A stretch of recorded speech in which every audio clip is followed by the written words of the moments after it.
Shalom and welcome to the 2021 Homeschool Family Conference. Good morning, Boker Tov, as they say in Hebrew. This is a section. Today we're going to start teaching you how to teach. So this session is called How to Teach, but it's just part one. So we're going to come back this afternoon for part two. My name is Ann Elliott, and I'm the creator and founder of HomeschoolingTorah.com. And when I was in high school, I went to a little Christian school, and we had the privilege of kind of fine-tuning our electives. If we wanted to learn something, they would try to find a parent in the school that had a little knowledge in that, and they'd bring them in and make up a class for even if it was one or two people. And it was just such a cool thing that they did that for us. For instance, there was a gentleman that came in and taught mechanical drawing and drafting to the boys. And there were 3 boys in his class, and they, went on to use those skills in life. It was just really cool. I wanted to be a teacher. I, at that point, thought that that's what I was going to go to college for, elementary education. And so how do you learn that in high school? Well, we had a teacher down in the elementary grades who loved to teach herself. And she said she would make a class for me. And so basically, she got a free teacher aid every day during this certain period. And I got a course in how to teach. Now, to do that, she got a textbook, and this textbook was from the 1800s, and it was by a man named Milton Gregory. It was called The 7 Laws of Teaching. And over the course of the year, while grading papers and making bulletin boards and helping take the kids on bathroom breaks and learning how to teach things like, a history lesson or a science lesson, every single day, she also gave me assignments in this book, and we didn't really have time to discuss because she was actually teaching. But she would have me write down little essays based on what I read in this book. Well, I wanted to share the book with you because it's so good, and it's old, and it has been reprinted by many different people. So I'm going to give you a link down below the video to a link on Amazon where you can get it for Kindle, but there are many people that have published this book. So I'm sure you can find it possibly even for free. So I'm going to steal a few of the laws of teaching from Mr. Gregory and give you a little spin on my opinion of how they work in a homeschool situation. So to get started, I want you to think about the fact that our children have the capacity to learn, and they also have to have the acquisition of experience. Now, what in the world am I talking about? To get started, you have to even understand what learning is. Learning is you have the capacity to learn. That's your body grows, your mind gets bigger, neurons are formed. This is like a very physical thing that takes place in the world. Laws of development and how your body grows and how your children, gradually get the ability to, get new skills. That's one part of learning. And some of it kind of happens, but you can definitely develop those skills so that they have a greater capacity for learning. We would call this training. And in an earlier video, we talked about how training is taking the head of a child and turning it in a certain direction. Like physically moving them trains their neurons to go in that direction. It's very much like learning, as we said, to eat baby food on a spoon. The physical action of, and it's not that easy. Think about it. Dip a spoon into a baby food jar. I don't know, people might not use baby food jars anymore, not a pouch, but a baby food jar. Get it in there, and the baby has to manipulate that spoon to their mouth. And if I did this as an adult, I have to do it very dignified, but they have to get it in their mouth and not spill it all down the front of them. And they hardly got anything. And it's basically like one massive training session to have the capacity to eat. Well, that's what a lot of education is giving our children the capacity to learn by giving their physical body the help, moving them in certain ways so that they can learn. We're going to talk about some ways to do that. Secondly is actually teaching, and that's to acquire experience. You have to understand, knowledge is not just this thing out in the universe. Knowledge is where one human being learned something and passed that knowledge on to the next person. So if you were Adam and Eve, have you ever thought about the fact of who figured out that inside a coconut, you could find like this milky stuff, and then there's hard stuff, and what are you going to do with it? I mean, who is the first person that came up with eating the poisonous insides, or I should say the insides of a plant, the outside be poisonous and the inside is good for you. Like, who's the person that died to get that knowledge for us? How did they discover which plants were good to eat and which plants were not? Which animals were awake in the daytime and which ones were not? Which ones would chase you and which ones would not? Obviously, a lot of people went through a lot of struggle to acquire that knowledge, and then we've passed it down for 6,000 years. Like, we don't want to lose this knowledge, because otherwise we have to learn it ourselves. And we call that the school of hard knocks. We don't want to do that. Okay. That's no fun. We don't want our children to learn everything themselves. If they have to learn it themselves, that's just so much more difficult. Why not have them learn it from another human being? And we call that knowledge. And we to pass on our knowledge, limited though it may be, to another person is called teaching. Okay. That may be our own personal knowledge of things that work for me and my things that my family did that I don't want to be forgotten, but it's also the acquired knowledge of all humanity. There are so many branches of knowledge, and it's not only what happens, but how that piece of knowledge was discovered. That needs to be passed on. What was developed after that. Like, for instance, we know peanuts are yummy, but I think it was George Washington Carver and took peanuts and made a ton of inventions from them. That how he took that knowledge and developed it. And then those inventions made in the 1800s have been perfected all the way to now. Now we could probably add electronics and computers and satellites and robotics and all of these things to the inventions he made. And so as knowledge goes through all of that transformation, there's a lot more information that has to be passed on to the next generation. And so in order for children to be both trained and taught, they have to first have a love of learning, and then they have to have the ability to seek out and to study things on their own, because there is not enough time in the 20 years that they're in your home for you to pass on all the world's knowledge. You don't even have all the world's knowledge to pass on. So you don't want to just give them a love for learning, but you want to give them the skills to continue learning the rest of their life, so that if they need to do something, they can study it out on their own or find other teachers who are able to teach them. Teaching is the communication of experience. It is painting in the mind of somebody the picture that is in your mind. Okay, let me say that in a better way. I'm imagining a tall cylinder. It's yellow. It's metal.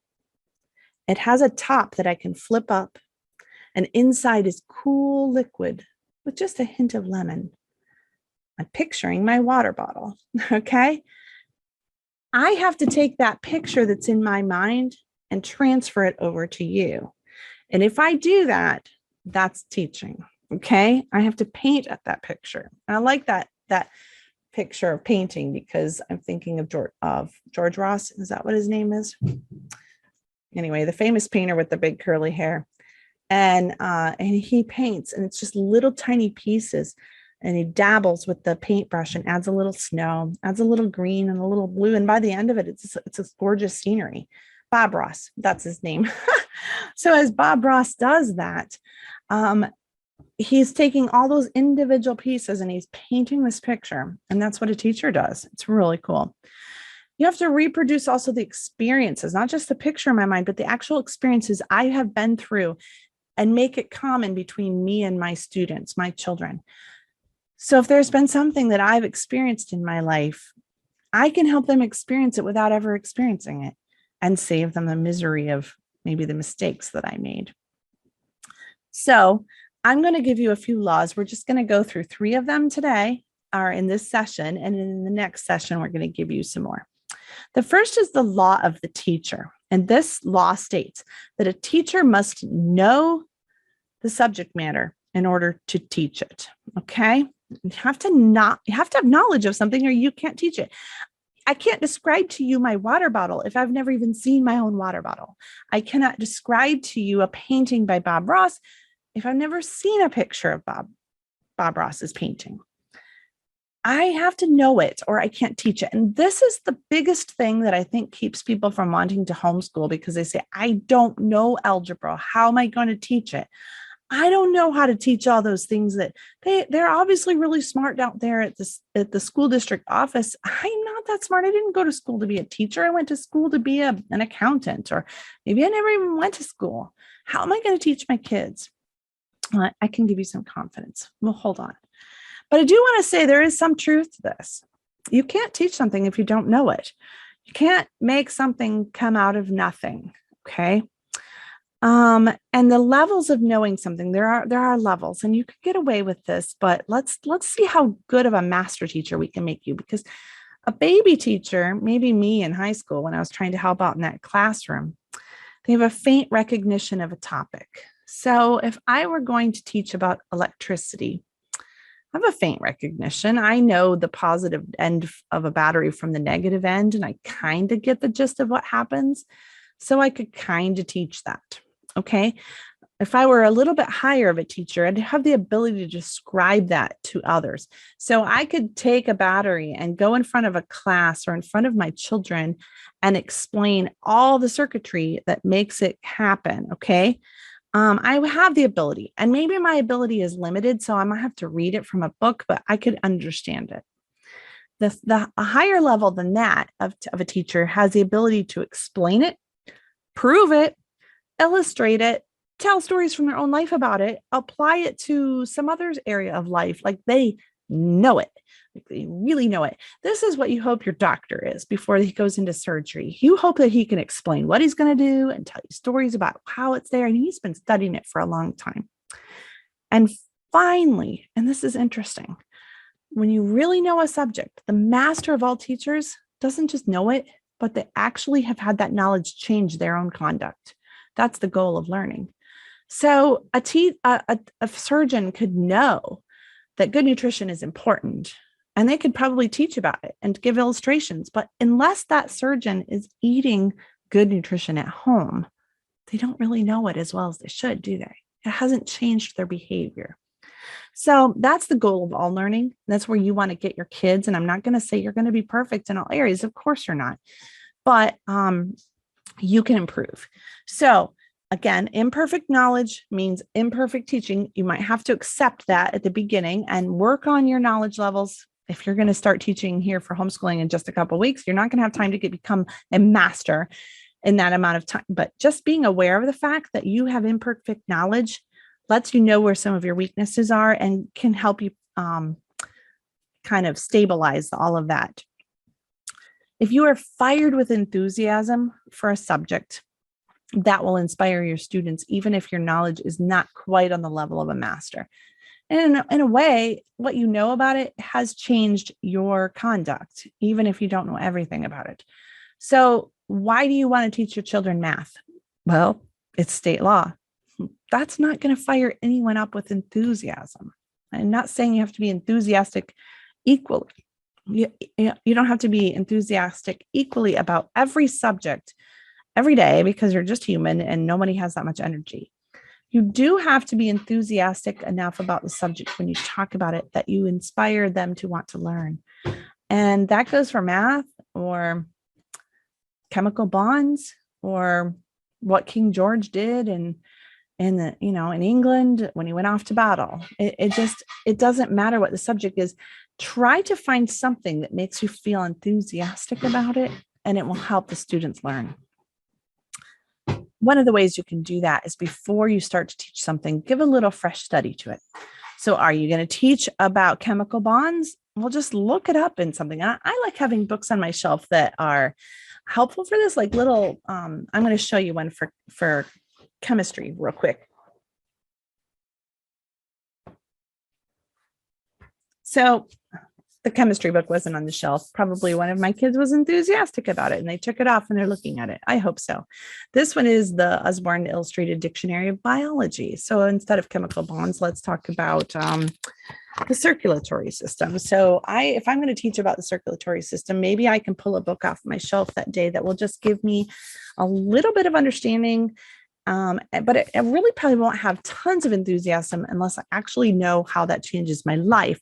So during COVID, we found out that someone that's infected with the COVID virus, they're impacted in their circulatory system. So I could easily become passionate about that. I don't want to have you get COVID because it could affect your circulatory system. And we could have a great discussion around the table and I get on my soapbox about COVID. That enthusiasm will pass to my students. And now when we sit down to study that lesson about the circulatory system, I think we'll all have a little bit of a context as to why we're learning it. And that enthusiasm can cover a lot of mistakes. That enthusiasm is why we feel inspired when we listen to certain teachers. That enthusiasm is why we admire them and we're like, man, I wish I could be like that teacher. It's probably because they're enthusiastic. Another thing, like I just said about the circulatory system, you can tie unfamiliar things that you're teaching your student to familiar things that they already know, and it will increase their enthusiasm, just like I just said. If you're not sure how to do that, how to get that enthusiasm or how to tie it together, you could take some time to send a text off to a friend, talk to your spouse, say, how would you teach this? Why are we even teaching it? What do you think? Have those kinds of discussions together. And, if you're on a group of teachers online and on social media, or you're part of our Homeschooling Torah community forum, you can come in there and say, you know what, I looked ahead. I see we're going to be teaching the circulatory system. I have no idea where to start. And I don't even understand why this is important. And I don't get the vocabulary. What would you do? And let other people come in and help you. I would advise starting with your best friend, your spouse, and getting some, good discussions about why you should teach this to your children. Okay. Don't forget to write down your thoughts as you learn from other people and get ideas, because when you get in front of the kids, you might forget. So that's the law of the teacher, that when we teach something, if we don't know it, and if we're not enthusiastic about it, why are they going to care? And that's really not why we're doing school. The second law that we're going to talk about today is the law of the learner. The learner has to attend with interest to the material to be learned. Now, that was written like something from the 1800s. That's exactly how Mr. Gregory worded it. Attend with interest. Pay attention with great interest to the material to be learned. So you are not only the one who has to be enthusiastic as a teacher, but your student has to be enthusiastic to want to even be there. Now, there's a couple of ways you can do that. You can get their interest and attention by, like how TV does it. If you've ever been walking through your local discount store and you're going by the electronics department and the TVs are flashing some new movie and your eye is drawn to it, you had no action of your will involved. They just caught you. They caught your eye. They caught your emotions, and you're paying attention. But you really could care less about that movie. And that attention is probably going to be short-lived. TV and our media use this constantly. There's no effort of my will. It was just presented to me and they went after all my senses and they caught me. Music was great, that's called passive attention, because I didn't do anything to become interested in that topic. I think one of the key places this happens around here is when we're putting gas into the pump. And now all the gas stations have ads that as soon as you start pumping gas, the ads turn on. And whether you wanted to or not, you're going to pay attention because they've done everything in their power to make you interested in it. And you're nothing else to do, pumping gas. That's not really the most ideal situation. A lot of online curriculum, I think, try to go with this, and they have like flashing animation and really fun games on your internet or online. And it can get old because you didn't choose to be interested, and they are having to do all the work to interest you.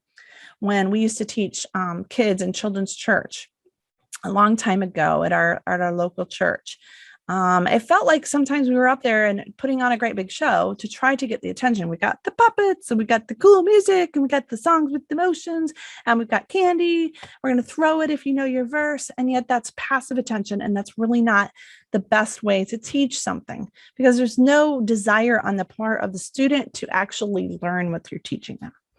The second kind of attention is active attention, where the mind is controlling rather than being controlled. And we talked a lot about this yesterday in session 4 about self-control. This is pure self-control. The student has chosen to go to college. They are paying a lot of money to be in that class, this English literature class that they don't care about. And they will pay attention because they paid a lot of money. That's attention, and that is self-control is needed. And they're choosing to be there. They're choosing to do what must be done in spite of the fact they'd rather be doing anywhere else. They'd rather not be doing that right now. Something that is more pleasant, more attractive will try to pull them away, but this person is disciplined. And I hope your students have great self-discipline. We talked a lot about it. But the fact of the matter is that's still not the ideal way to learn something. To really learn it, if you have to apply your self-control so hard to stay there, even though you'd rather be anywhere else, that's great. I'm glad you're disciplined, but that's not ideal. The most ideal kind of attention and way to learn something is what Mr. Gregory would call secondary passive attention. Let me explain it a little bit. It's when you're so absorbed in what you're learning that the thing itself attracts you because of it's attractive all on its own. So this would be, I'm learning midwifery. This is something that I've always wanted to learn. And, when I'm older, 15, 20 years from now, and my kids are grown and I have grandchildren, and maybe I'll retire a little bit from some of my other things, I would love to maybe dabble a little bit in being a midwife. So out of pure love of the subject, I bought Varney's midwifery textbook. That's like 600 pages. And I have a lot of other midwifery textbooks. And I love in the evening when I'm not doing work and no more chores, I'll just pull a 600-page college textbook off the shelf on my own because I'm attracted to the subject and I really want to learn about it. And a lot of us came to Torah this way. No one stood over us and said, you must learn the Torah. And we went, okay, I will, out of my own self-discipline. No, the Holy Spirit attracted us to it so much so that nothing could peel us away from it. We wanted to open our Bible and learn about it, no matter, forget supper. I could care less about supper. I'm going to read about Torah. That's the secondary passive attention. That's why I didn't think the name was really very helpful. It's when we're just attracted to something, we're absorbed in it. We can't think about anything else. That's the goal. That's what we wish our kids would be for every subject. And of course, realistically, they're not going to be. But you want to try to get them interested in learning for the sake of learning itself, but they love learning. Now, again, you're not going to get there just automatically, and it's not going to happen all the time. It is not easy to pay attention to things. And the fact of the matter is, a love of learning grows out of a persistent effort where you take your active attention, you take self-control, and you persistently go to class day after day. So someone studying English literature may going into that class not caring at all about English literature. And maybe the teacher was very enthusiastic about English literature and they drew your attention for the first day. But for the day 2, day 3, day 4, it took self-control to think that I have to stay in this class and learn about it. But while you're there, if you become in the habit of making yourself learn, even when you don't feel like it, and there are other things enticing you away, suddenly something piques your interest. And you say, I'd kind of like to learn more about that. And you study it, and you actually sit and Google it without anyone telling you to. It wasn't on the assignment sheet. No one told you had to do that. And you think about it, and then you talk about it with someone. And so now you've moved into this passive secondary attention. And then at this point, you wouldn't really even need a teacher. But to get to that level, even being able to Google, even be able to read or type or do any kinds of language arts whatsoever, or be in college in the first place, you had to have self-control. You had to actively make yourself pay attention. If this law wasn't true, there wouldn't even be a need for teachers. And there's going to be a day, it says in Isaiah, that we will not have need of anyone to teach us. Actually, that might be Jeremiah, where it says, though, that there's coming a day where Torah will be written on our heart and no one will need to teach us. Our children won't need anyone to teach them because we'll just all have this desire to be absorbed in learning what's right and learning everything. But for now, we're in reality and we need teachers, and we need someone to instill self-control in us, and we need to learn to instill it in ourselves. Interest in learning, the love of learning, is purchased at a price, and that price is hard work, strenuous effort. That's how you learn. And when you do that, eventually you train your body to think, and suddenly it is free to think about things that might be more interesting. A good illustration that Mr. Gregory used was that if a ship is sailing out in the ocean and it needs to get to port because it has valuable treasure on board, you could leave it to the winds that were on the ocean to take it to port. And you could hope that the winds would guide it into a harbor that it was safe and not crash on the rocks. And it was the right harbor with the person that wanted to buy your treasure ready on shore standing there. You can hope all day that the wind is going to get you to that harbor, but that's probably not going to happen. The chance of that happening is, yeah. The likelihood is instead that you're going to have to put the sails up, and you're going to have to learn how to guide the ship to the correct harbor and manage the ship in the worst of wind and storm. It doesn't just drift. Things don't just happen. You have to guide them. You have to design a course and get it there. Having said that, if you as a teacher are a master slave driver, constantly cracking the whip over your children and forcing them to learn whether they could care less to learn or not, you're not likely to cause a love of learning. And in fact, you're probably going to cause a permanent dislike for that subject.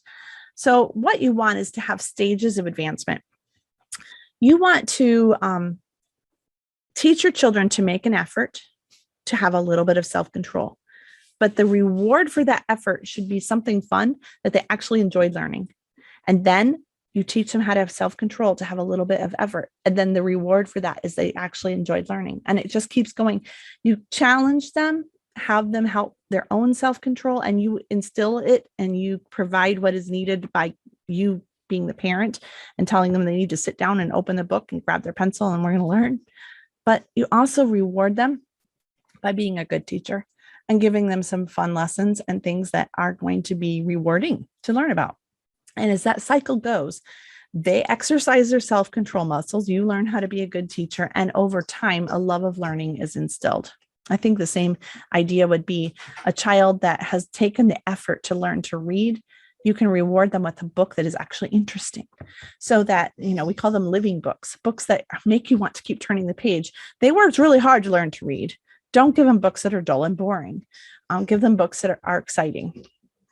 Okay. And it's also why knowledge needs to be arranged in a certain order. This is why we have a scope and sequence, and why we have a curriculum, because there is a certain order to which things, if they're learned in this order, then it's easier to understand the topic.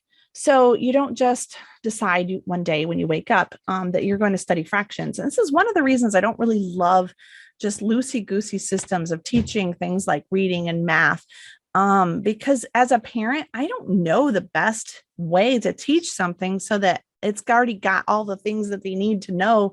Like, you could start teaching your children algebra in first grade. I think technically you really could, but they don't have all of the skills needed. So you're going to be there for like 3 hours trying to teach them all these different pieces, and they're not going to enjoy it. So it would be better if you arranged arithmetic in a certain order, and little by little by little, you taught them, and they had to expend a little bit of effort. And yet, as the math got easier and easier, they were rewarded with things with, 100 on their test, and knowing they could do it, and realizing that they were getting smarter. And so it's really nice to have an order about our learning and a system. This is why biology is put into systems, and we learn them instead of going haphazardly. So, and as things are put in this order, it's also easier to link things that we already know with things that are new. So the new things are the challenge. The things we already know are easy. So we take the thing that's already easy, and we're not going to stress at all about that, and we link it to something new that might be a little bit intimidating. And if you link it well, then it wasn't hard, and you feel really cool about it. That's your reward. And then the next day you can take, something that you already know and add a little bit more on. And so that's why it makes sense to teach things in a certain order. Knowledge is not a material object.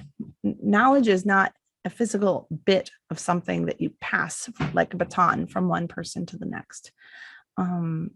It's not like that. Knowledge is almost like it's not a material thing. The teacher has to be present. The student has to think, and they both have to put their whole body and soul and spirit into it in order for it to happen.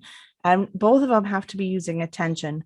The teacher has to have attention to the subject and enthusiasm and previous knowledge. And the student has to apply self-control and a little bit of effort in order to care about it. And when that happens, then you have learning. And it reminds me of the Shema, where it says, "Hear, O Israel." We've talked in previous session about the word Shema and how it means to pay attention, actively pay attention, and not just listen with our ears like, oh, I heard a sound, but actually do something with the information that you got. That's a lot different than just hearing something. And I think that's why Yeshua says, some people have ears to hear, like they're actually paying attention. And he was the master teacher. He could have been the master teacher all day long, but unless the student was actively engaged, it just wasn't going to happen. You'd have the best book in the world, the most amazing living books that you have on your shelf, and your children never crack them because there's no interest and no self-control, or no one motivating them or requiring them to open it. So to start with interest, some things to keep in mind. Try to use the 5 senses. Use not just your eyes, but listen, smell, touch, taste, if possible. That'd be pretty cool. You won't be able to do that with every lesson, but see how many of the 5 senses you can get involved. As a teacher, use your face, your voice, your hands, your gesture, only as needed. You can get carried away with this, but as I'm looking out at my kids and they're sitting around the table, we're talking about something, and I can see their eyes glazing over and they're just starting to daydream and not even think about what I'm talking about. I can use a hand motion or change my voice. Maybe I was talking like this and I can start talking in a whisper. And I can promise you that just changing something like that can grab their eyes back. So I pay attention a lot to the eyes of the students that I'm looking at. The eyes tell me if they're paying attention or not. You look at that sometime, trying to see if you can notice someone who's daydreaming and do something to get their eyes to turn to you. And then think how you could use that in a teaching situation. It's hard here on video because I can't see your eyes. I have no idea if what I'm talking about right now, if you're daydreaming, you could be, having YouTube going and totally check me out. So when I have to do lots of things to try to grab your attention, but in a classroom environment, I can look you in the eye and see that your eyes look right back at me, and it helps me evaluate. And again, like I said earlier, relate experiences that you've had in the past to what I'm talking about. If I can, anything to tie in what I'm talking about to you as a student, it would be easier. And this is so much easier as a mom with my own children than it is anywhere else, because we share the same experiences already. I'm the mom. We live in the same house. We like this, we eat the same foods, whether we like them or not. We've been on the same family vacations. We've watched the same movies. We have the same jokes. We play the same board games. We've read the same bedtime books. So we have a lot of shared experiences already. And that's one of the reasons why homeschooling is easier than a public school, because that teacher has to get to know the students and find out a little bit about their life before she can start to tie things in. So you'll see a teacher get up in front of a group of people and say, how many here have ever been sailing? And then they wait for someone to raise their hand. That's so that they can find out that you have an experience, and now we can share that experience and we can use it as an illustration for what we want to teach. But in a home, you can skip right over all that craziness and get right to teaching and just tell stories that you know that they understand because you share those experiences. The teacher's delight in the subject obviously increases interest. You need to pay attention to the age of the student. Sometimes a 6-year-old will act interested just because they love you. You're their mom. And a 16-year-old might not do that quite as easily. So this might be different. And if you have a wide age range of children, I had 6 at a time at the most. So that was going from 12th grade all the way down to kindergarten, plus a 7th, a preschooler there.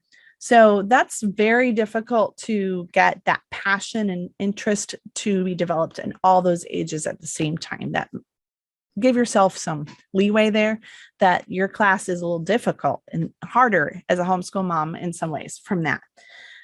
And finally, make the lessons little and often. A short lesson that you repeat in a different way. Instead of telling 5 stories, repeat it again tomorrow, and repeat it again the day after that, and repeat it again the day after that. And because it's easier to keep your attention span for a short time and hear it again tomorrow than it is to have to use the self-control to sit for as long as like these conference sessions are. It's a lot harder. Thankfully, you can pause and take a bathroom break, but your kids, you might not want them to do that, and then they'll have a distraction. Don't forget the power of prayer. I have seen this happen when you have tried every human effort to grab your students' attention and get their interest in a subject, and then nothing else is working. And it is important that you get their attention. Do not forget to pray. Asking the Ruach to open their eyes, to open their ears, is an incredibly powerful thing that we tend to depend on our own strength and forget that we can do that. Some of the hindrances to attention and to learning would be apathy. I just could care less, Mom. Why do I have to do this? And that might be a character issue that you need to address before you even bother teaching lessons. It could be that they're just tired, or having a growth spurt, or catching a cold, or hungry. How many kids are hungry all the time as they're growing? It's going to be really difficult to catch your attention at those times, and you might need to keep the lessons especially short and give them more snacks, okay? Or let them have a break. Be creative, and maybe you'll still be able to teach the same information. But the biggest hindrance to interest and attention would be distractions. This is one reason why it's important not to have a cluttered house, because the more distractions there are, the harder it is to pay attention. And that goes for having 6, if you have 6 kids that you're teaching all at the same time and you're doing 6 different activities and you're trying to get all of them to pay attention, it's not likely going to happen. It's easier to do together school and keep everybody together so that they aren't as easily distracted. But as you're standing in front of kids and you're noticing that distractions might be an issue that day and there's not much you can do about it, don't start until you have their eyes. When you have their eyes, you also have their ears. So as most elementary teachers would do, they would stand in front of the class and pause. And that silence catches the attention and everyone's eyes turn to the teacher. And now she knows she has their ears. You have the eyes, you have the ears. Again, while you're talking, if you've lost them, pause. That silence catches them and they will look at you, and then you can start in again. Don't wear your students out. Stop when you can look at their eyes and see the fatigue is there. They're drooping.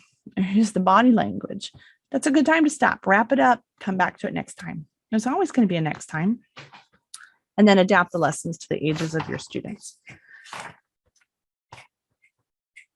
Have variety in the presentations. Don't always do the same thing every single day, but don't be so crazy either and change it so much that just the change itself is a distraction. Tell stories. Stories help with understanding. They provide the chance for them to see your enthusiasm. They give you shared experiences. They give them mental pictures so that they are like they're watching a movie in their mind. As you tell a story, they are picturing it like it's on a TV screen, and they are able to do something with that information because of their past experiences, or they would never be able to picture it. Ask them questions to get them thinking. Didn't Yeshua do this all the time? How many times did what he say was a question compared to a statement? It's a crazy study. You should try and look it up sometime, but questions help people think. Don't always give the information, ask a question. And as we've said before, use your eyes and hands to keep their eyes and ears on you. Third law, and this is the last one we're going to do today, or in this session, is the law of the language. We touched on this a little bit last night when we talked about the 3 R's. But everything that needs to be learned in life, all bits of knowledge have vocabulary attached.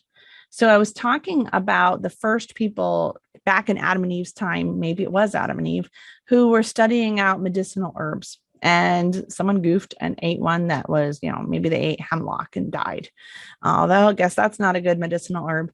But the very fact that you're studying medicinal herbs, I've got some vocabulary right there. I know what an herb is. I know what medicine is. I know what poison is. That's vocabulary. And I have to be able to speak the language in order to understand the topic. And so language is the third key. You have to have the teacher, you have to have the learner, but you have to speak the same language. Those two can't be talking Greek to each other, or you're not going to be able to understand. It's got to be common. Language is not just words. It's just a system of signs and symbols. And, most of the time, I guess it is words, but even when those words are more like pictures that they represent. So I guess you could say it's visual. Language is the basis of our world. It's the basis of why we understand scripture. I mean, doesn't it say in Romans, faith comes by hearing and hearing by the word of God? Language is how we understand anything, not just scripture. A lot of people think language is artificial, that language is invented at some point in history after the hunter-gatherers were grunting and groaning at each other. Someone invented language and now everything's beautiful. But that's not what the word of God tells us. It says that the very first thing in all of the universe was language. John 1:1, in the beginning was the Word, and the Word was with God, and the Word was God.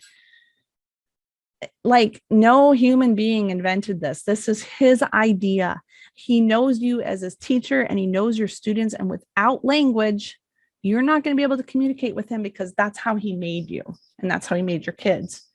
So you have to understand the vocabulary of your students more than they need to understand yours. This is a concept that takes some little bit of thinking to wrap your head around.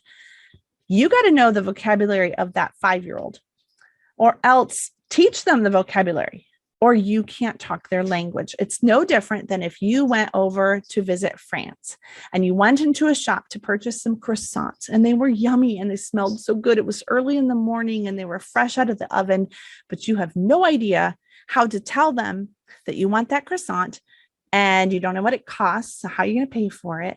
So you start grunting and groaning like a caveman, I guess. And so that grunting and groaning and gesturing with your hands becomes the language that you're using. The only way that you could talk a little bit more efficiently is if the French person stopped their baking and turned around and told you how to count and told you what money meant in their country and told you how to say the croissant. And then maybe then you could use actual words. So beware as you're teaching your kids that the vocabulary coming out of your mouth matches the vocabulary that they know. If you're using words that they don't understand, they're not going to learn your subject. In fact, a lot of times, if you've ever been in a situation when you heard a teacher teaching and they said a word you didn't know, and how many times does that just lead you off on a bunny trail? You're like, I wonder what that word means. Or you're reading a book. I love being on a Kindle device for this purpose. If you come across a word you don't know what it means, you can hold your finger on it and it pops up a dictionary meaning. But by now you've totally lost the flow of what you were reading. You're distracted. So not having the same vocabulary causes a distraction, which ruins interest and attention. So you need to think about that 5-year-old in front of you. It's easier when it's your child. You know what words they know and what words they don't know, but sometimes you still are not thoughtful. And you need to think about speaking their language. And if you really want to use that difficult word, you can say the difficult word and then repeat the next thing out of your mouth is a synonym that they would understand, which by that point, you might as well just use that, unless you're trying to teach them the vocabulary. So beware, words can have more than one meaning. You may think that your student understands it, but they may think a different meaning. And a funny example that Mr. Gregory uses is the wicked flee when no man pursueth. That's a verse in Proverbs 28. And I'm thinking the wicked flee, the wicked run away when no one's pursuing. See how he did that? Let's pretend we didn't know what the word flee meant. The wicked flee, the wicked run away when no man pursueth. And that's how I would do it if I were talking to a 5-year-old. Meanwhile, in the mind of your 5-year-old, they're thinking a wicked flea. My dog has fleas. The wicked flea? And so they're totally not understanding what you're talking about. So you need to make sure. How about this one? The Lord is my shepherd, I shall not want. I'm not allowed to want ice cream. That's not what that word means. It means Yehovah is, and there I defined the word, Yehovah is my shepherd. I shall not be in lack. I shall not be missing anything. I won't be in need of something. So it's very different depending on what the words mean. You got to know all this stuff. This is more important than knowing math. This is more important than knowing, how to use good grammar. It's more important that you know the vocabulary of your student. You know your child. What's their vocabulary? Try to use it. And yes, you can gradually increase it by saying the wicked flee or the wicked run away. But meanwhile, I use run away. It doesn't matter what the teacher says, but what the student hears. Remember what Yeshua said, he who has ears to hear, let him hear. They're the only ones that can learn. If they don't have ears to hear and they don't understand what you're saying, they're not going to understand. So think more about the needs of the learner than your own needs. That's basically this law. Now, thinking about language, the flip side of that is learning is complete when the student can express what has been learned in his own words. Talking is thinking. So when I tell my child, I want you to go out to the car and I want you to go into the glove compartment and I want you to get the receipt from Walmart for me and I want you to come back in. And their child goes out to the car and they're like, where did they say it was? So they, instead of, they get into the trunk and they open the trunk and they're looking everywhere and they're like, I don't see the Walmart bag. So they've missed me completely. I said, get into the glove compartment and get a receipt. And they said, open the trunk. Or that's what they heard. So one of the ways I can check that the child actually understood what I said is just have them repeat it back to me. So child, I want you to go out to the car and get into the glove compartment and get the Walmart receipt. What did I say? Okay, mom, you want me to go out to the car and you get in the trunk? No, not the trunk. So start over. Oh, you want me to get in the glove compartment? So you will know if your child has learned something if they can express it back in language, in words, because this is the law of language. Language is how we know if someone's learned something. They have to be able to state what they're going to learn before they can learn it. So it's really helpful when you get up in front of your students in the morning and you say, today we're going to learn about fractions. We're going to learn how to cut something in half. Now, they might not even know what that means. So you might have to show a story showing how to cut something in half. And then you're going to say, kids, you understand what we're going to learn today. Yeah, we're going to learn how to cut it in half, but mom, we don't even know how. Well, don't worry about that. I just want you to know that this is what we're going to talk about today. See if they can state the problem. And then that was a really simplistic example. There's a really cool poem that was in Mr. Gregory's book. It says, thoughts disentangle, passing o'er the lip. So as thoughts are in our head and they're rumbling all around and we have to put them into words, suddenly they make sense. And that's how we can know that our kids are understanding. This is why the Torah says we discuss things with them all day long, because that's how we know that they're learning. That doesn't say preach at them all day long. It says have a back and forth. You talk to them, they talk to you. And when they talk to you, you know that what's in their heart is making sense. One child said to his teacher, I know more than I can say.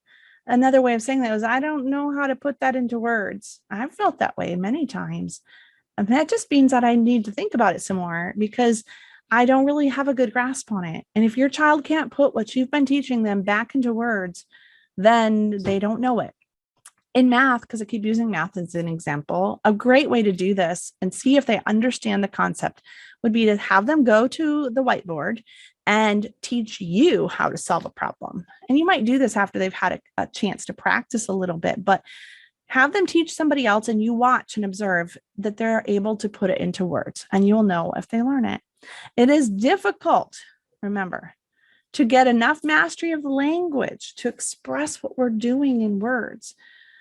So if they can't do it in words, let them use some other way, maybe draw a picture, show you with, and you watch. Sometimes that's necessary, but then try to work with them to eventually get it into the highest form of language, and that's words. Language is the storehouse of all knowledge. How we measure and test what someone knows is through language. Let me show you an example of how language is the storehouse of all knowledge. thinking about words. Words contain all of the knowledge in the world. Here's an example. If I ask you what the word act means, or just think about it, what does it mean to act? Okay. To act is to do, to move, to put something into, I can hardly do it without using the word act in a different way. Let me show you some of the other ways the word act is. He acted, acting, actor, actress, action, actionable, active, actively, actual, actually, actualize, actuality. So knowing the 3-letter word act then brings me a storehouse of knowledge that can help me understand so many other things. So this is why we learn language with our children, because it is the container, the framework and structure, you could say, for all learning. You have the teacher, you have the learner, and you need the language. Words are not the only language, of course, as we mentioned before. Body language is a kind of language. You can tell if your children have learned something or not by their body language, or if they even have the desire to learn by their body language. Pictures, as I mentioned, they can contain information. Going outside and looking at God's creation can teach us so much. It speaks to us. Don't the stars speak to us? Can we not look at a tree, at a massive tree? I'm looking at one out my window right now, and know that there's a creator, because only he could design something that amazing. So creation speaks. And in that way, so do parables and stories about his creation. And that's what Yeshua did. He said, a man went out to sow, or to plant his field. See, I just defined a word. Oh, and in all of that learning, we need to give some time for silence, because our heads can get full. The absence of language is silence. And that means any kind of language, whether it's music or just the ability to sit in a black room with no light, no anything, just sleep. The absence of language gives us a chance to rest. The absence of bad body language gives us peace in the home. When you're teaching to your children, try to use the simplest, fewest words possible. Use short sentences, use small words. You can teach them vocabulary. Absolutely, you must, so that they can understand others. But for you, you are trying to convey a thought. Make sure that language is simple. Keep simple sentence construction. And if you come across a word that they don't know, or you're concerned that they don't know, repeat it in another language or in simpler terms. For instance, when we come into Sabbath and knowing about Torah, we might say to someone, Shabbat Shalom. Well, we found someone recently who didn't know what that meant. They had never heard that word before, and they were in our congregation, and we have to repeat Shabbat. That means Sabbath, or maybe they don't know what that means. It means Saturday, or it means a day of rest. And Shalom means, oh, that means peace. So you could say Shabbat Shalom, have a peaceful day of rest, or have a quiet, restful Saturday. Does that make sense? And in all this talking, encourage your students to talk freely back at you. Learn things slowly so that you have time to get the language down before you bother with trying to speed through a textbook. Go slow enough that you have a chance to really understand the language. And when you're testing somebody, if you must test, the most important thing you have to test is their understanding of the vocabulary that you have learned, which is why in our science curriculum, we spend a lot of time talking about vocabulary. If your student understands the vocabulary, they will understand the concept, and you should spend a lot of time every week trying to think of as many ways as possible to understand that word, with experiences and stories from their life that they will understand. So don't rush through that. If it takes 2 weeks to get through a science lesson, do it, and make sure you really have a good grasp of the vocabulary. And then throughout the rest of the year, that's what you review. You won't need to review all the experiments and all the stories that you use to build the vocabulary. You can just review the vocabulary, and you will know that their storehouse of knowledge is full.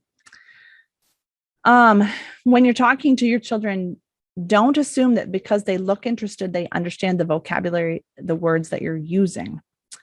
Just looking interested does not mean that they understand that word. They might have just been overwhelmed by the number of words that came out of your mouth, and they are just trying to look interested, Mom, because they love you.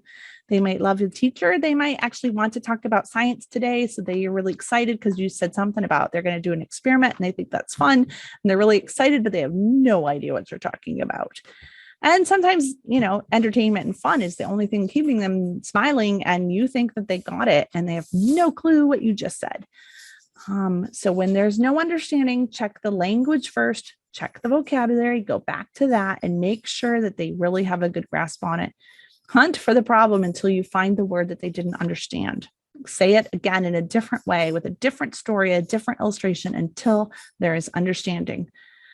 And best of all, increase your own vocabulary, Mom and Dad, because as you increase it, you come up with more stories and ways that you could explain something, even if you never use that big word. I love having the app on my phone that gives me a word of the day. It's dictionary.com. And I don't intend to use most of those words, just out of curiosity. Today's word is Fletcherize, to chew your food slowly and thoroughly. Let's Fletcherize our dinner tonight. I'm probably not going to use that. I'm probably not even going to remember it, but it does make me wonder why it's called Fletcherize. And so like my curious mind would probably click on that and then maybe Google a thing or two to find out why it was ever called that. And then I might think about why would we chew our food slowly and thoroughly and what would be the benefits. And all of that discovery of that word just increased my learning, increased my knowledge. So those are the first 3 tips on how to teach. And I'm sure your brain is full. My brain's tired of communicating. So we're going to come back after lunch and we're going to tackle part 2 of how to teach. Shalom.